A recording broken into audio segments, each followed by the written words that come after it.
Hola, ¿cómo están? Espero que estén muy bien. Vamos a ver en esta ocasión un ejemplo de la aplicación de los vectores en R2. Bueno, en este ejemplo nos piden determinar las componentes rectangulares de los siguientes vectores, el vector A y el vector B. Además, determinar el valor del vector resultante. De la combinación de estos dos vectores se puede sacar un vector resultante. Ahorita vemos cómo hacemos cada uno de los aspectos que nos están pidiendo. Primero que nada, analicemos lo que tenemos. Esto es un intento de una armella que está fija a una superficie, de la cual salen dos cuerdas, la cuerda A y la cuerda B. La cuerda A tiene una tensión, está sujetando algo en el otro extremo y tiene una tensión de 45 newtons, mientras que la cuerda B tiene una tensión superior de 75 newtons.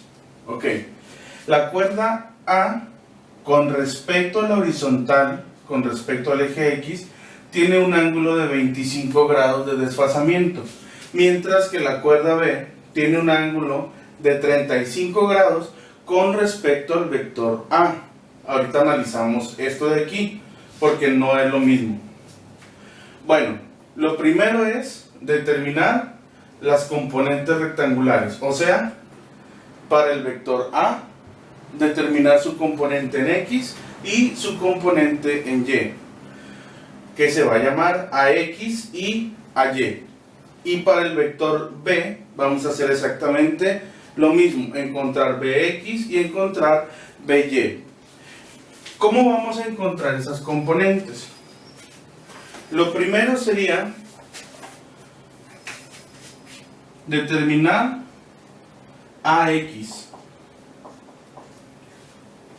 Recordemos las fórmulas para encontrar las componentes rectangulares, que es multiplicar el valor del vector, en este caso es el vector A, por el coseno del ángulo, que serían los 25 grados. Este sería igual a 45 por el coseno de 25. ¿Sí? Esto nos va a dar, aquí ya tengo los resultados, 40.78 y son newtons. Para determinar vamos a seguir con el vector A. Para determinar la componente en Y, la componente AY, vamos a hacer lo mismo, pero ahora con el seno. Serían 45 por el seno de 25. Y esto es igual a 19.01 newtons.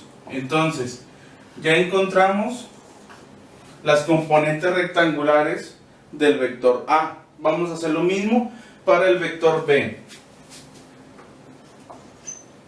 Para encontrar BX, tendríamos que multiplicar los 75 newtons por el coseno del ángulo, pero tiene que ser el ángulo con respecto a la horizontal, o sea, desde el eje X hasta la flecha del vector, hacia la cuerda, que serían 35 grados más los 25 del vector A.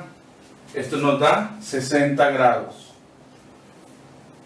Por lo tanto, BX es igual a 37.5 newtons.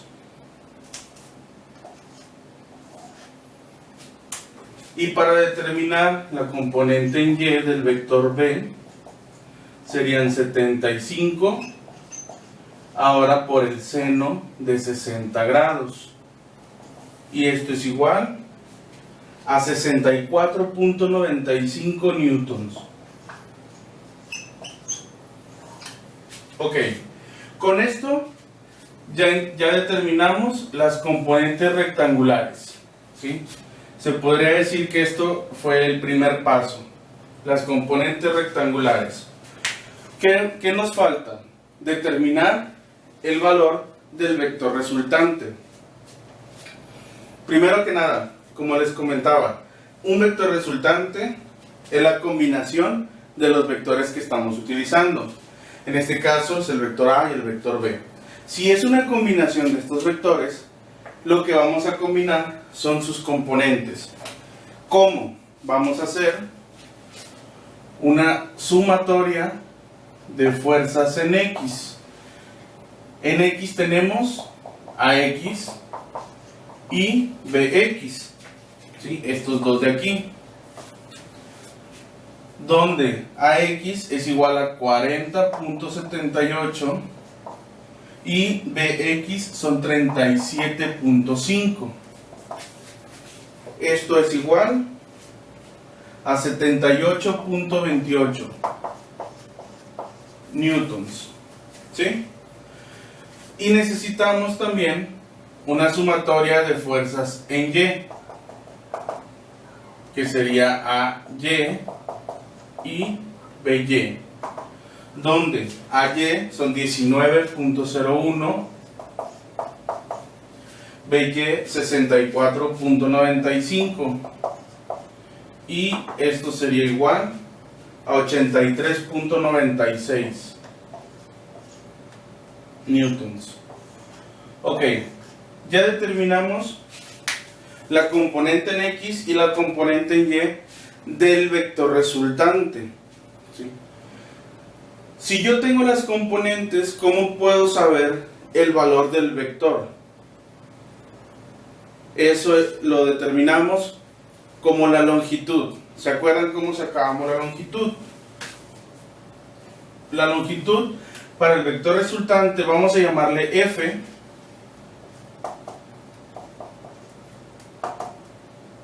Es la raíz cuadrada de la suma de los cuadrados. Fx al cuadrado más Fy al cuadrado. Y esto sería igual a 78.28 al cuadrado más 83.96 al cuadrado, y hay que sacar la raíz. ¿Ok? Y esto sería 114.80 newtons. Este sería F, ¿sí? Y esta de aquí es la resultante.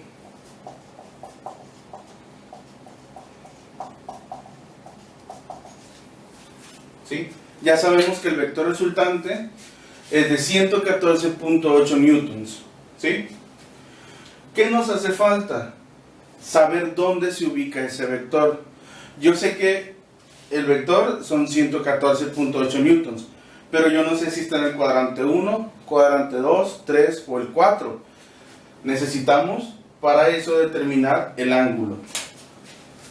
¿Cómo encontramos el ángulo de un vector? Tenemos su longitud o su magnitud, mejor dicho.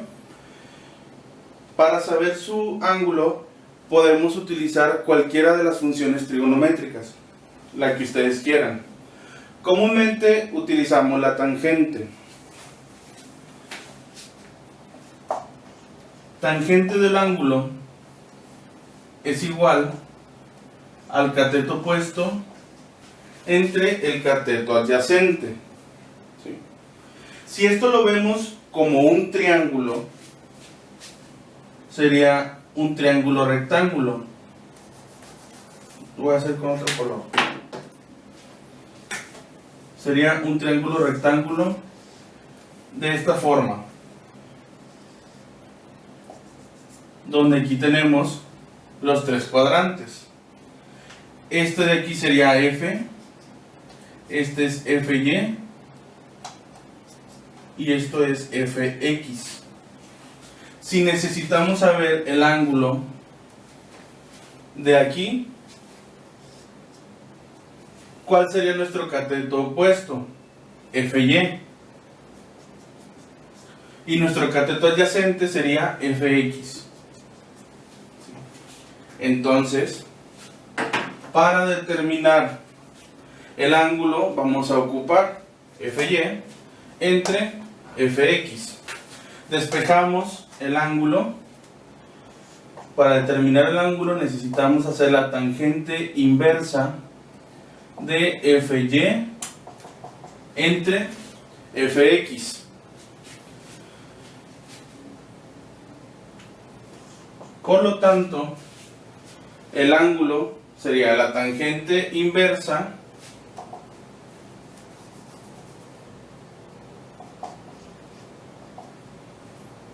de 83.96 entre 78.28.